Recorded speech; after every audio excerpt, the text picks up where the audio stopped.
And I was going to talk about resonance, but resonance is the importance of realizing that we need to be grateful for what we already have and where we already are and what Allah has already given us.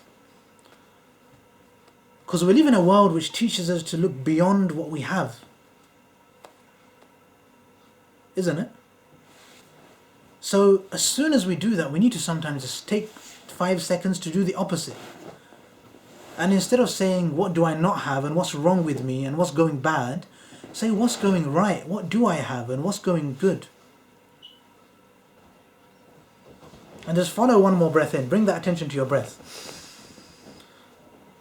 And I'm going to read these questions.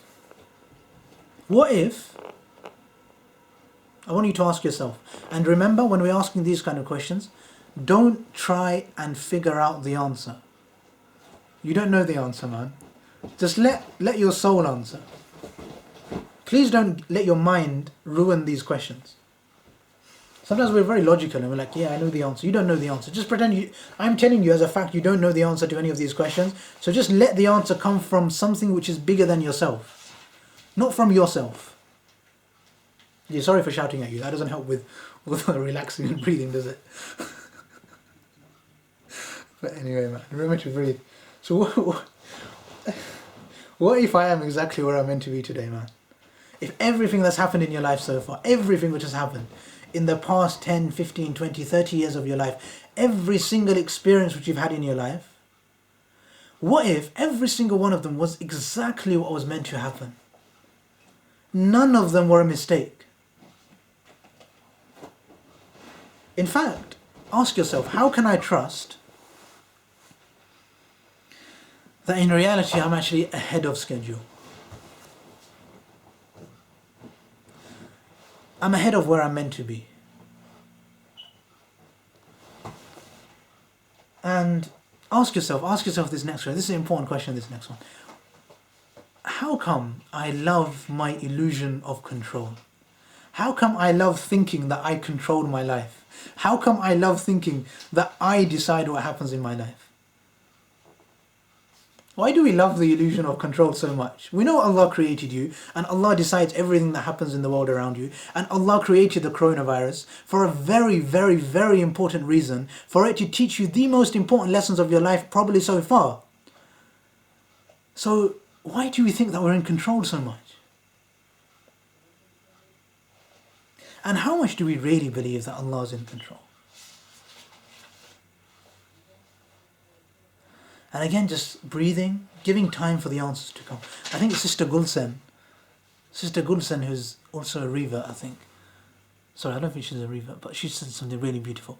The answer comes from the collective mind, so it's not just your soul. That's why I do these Zoom classes. And I don't just record my video and put it on YouTube. Because it's about the community. It's about you guys being here live and deciding that we're going to sacrifice some period of our life to connect with Allah and actually sort our life out. And when we do that together, we have a collective help from Allah. Anyway, man, how do I trust that Allah's on my side? How do we ask ourselves that question? How do we let go so much that I'm not in control, Allah's in control, and He's helping me live my life properly?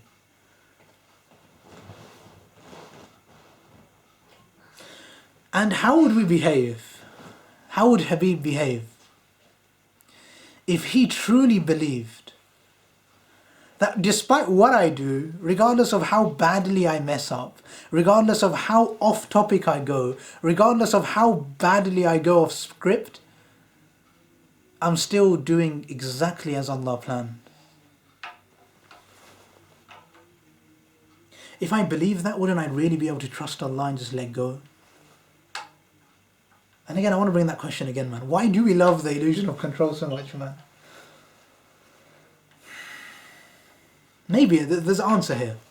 Maybe the reason we're scared to give up control and be happy with what Allah's given us and with who we are and with our soul, maybe the reason is because we feel that if I give up on control, we might become lazy. When we surrender to Allah, we might become lazy people and we might do nothing at all. For those of you that think that's a sensible thought, I just want you to just take that thought and just using some kind of symbolism for your soul, Just destroy that thought. It is not a clever thought to have. Surrendering to Allah is not going to jeopardize your progress in this world in any way, shape or form. It really is time just to surrender to Allah. Anyway, man. And just on a deeper note, we're going to skip a couple of the questions. Just moving on to the last question on that slide. The last question, yeah. Isn't it true that the world, given the condition the world is in, it needs the unique gifts which Allah has given you, given me? Ask yourself the question. The world needs the unique gifts which Allah has given you. Your wife needs you, or your husband, your spouse basically, needs for you to start manifesting some of the gifts which Allah has given you so that your relationship can become better. Your kids need you to improve so that you can serve them in a more powerful way. Your parents might need you to improve so that you can serve them in a more powerful way. Your extended family may need you to become a better human and become better at surrendering to Allah, manifesting the gifts which Allah has given you in a better way, so that you can become a better human being. And you can extend that to every human being around the world. You can extend that to your career, to your job, to the people who you serve, however you serve the world. If you're a taxi driver and you serve the world by taking somebody from A to B, then those people might need an enhancement of that quality of taxi driving. If you're a doctor who saves people's lives quite literally, directly, then how is that going to be enhanced? But just asking yourselves that question, that how thirsty, how desperate, how desirous is the world for your gifts which you need to give them? But these are just some of the questions, man. We can spend like the whole hour doing this. I think tomorrow we'll do a bit more practical, man. But this is why dua is so powerful, man. If you underestimate what dua is, your communication with Allah, your relation with Allah, your awareness of Allah and your ability to surrender with Allah, if you underestimate that and think it's important to learn new things all the time, then we're gonna jeopardize the whole ummah, basically. Maybe I have a question. Anyway, man. Chalo, yes. This was the dua, by the way. Just before we come to the question. This was the dua which I brought up, which is important, I think, because Hamdan mentioned something like this.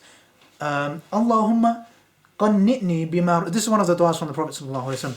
Qannitni bima razaqtani wa barik li fi. So, make me content with whatever you've given me. This is important because usually we're not content with what Allah has given us and we want everything which Allah hasn't given us.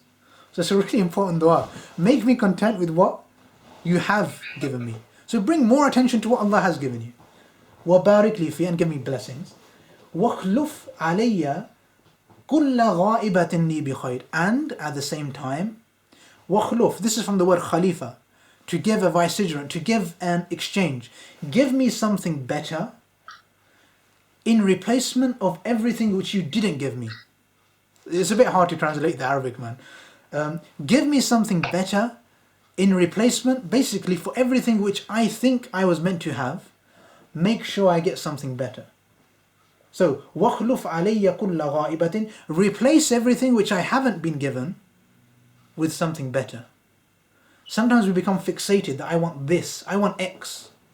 And I don't want Z and I don't want Y, I want X, I want this thing, I want this chocolate bar, I want a Bugatti. And we become so obsessed with it that Allah at the same time, while you've been focusing on this thing, He's been giving you Y, Z, A, B, C and the whole alphabet. But you've been so focused on X that you've missed everything else which has been coming into your life. So this dua is pretty good, man. But yeah, man, sorry, man. I think we've gone over time, man. I've got a meeting. They started at 6:45, their meeting. And I told them I'm not going to come, but they want me to come. So they said they're going to wait for me. So I said 7:10.